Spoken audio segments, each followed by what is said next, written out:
আগামী কয়েকদিন মেঘাচ্ছন্ন আকাশ থাকলেও কলকাতায় বৃষ্টিপাতের কোনো সম্ভাবনা নেই। আবহাওয়া মূলত শুষ্ক থাকবে বলে জানিয়েছেন আলিপুর আবহাওয়া দপ্তরের আধিকারিক ডক্টর হাবিবুর রহমান বিশ্বাস। আগামী কয়েকদিন দক্ষিণবঙ্গের সমস্ত জেলাতেই শুষ্ক আবহাওয়া থাকবে। উত্তরবঙ্গেও মূলত শুষ্ক আবহাওয়াই থাকবে। দু একটা জেলা যেমন দার্জিলিং, কালিম্পং, আলিপুরদুয়ার আর জলপাইগুড়ির উত্তরাংশে এক দু জায়গায় বৃষ্টিপাতের সম্ভাবনা রয়েছে। কলকাতা তার পার্শ্ববর্তী অঞ্চলে আগামী 24 ঘন্টায় যেমন আজ দিনের বেলায় কিছুটা হালকা মেঘাচ্ছন্ন আকাশ থাকতে পারে, বাট আংশিক মেঘলা আকাশ, কিন্তু মূলত শুষ্ক আবহাওয়াই থাকবে।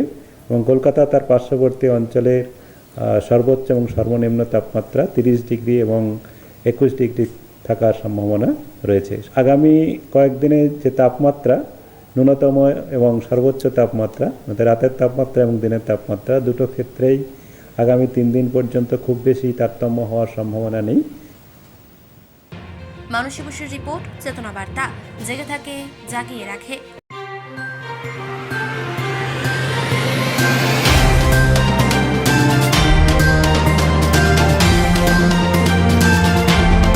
চেতনা বার্তা, জেগে থাকে, জাগিয়ে রাখে।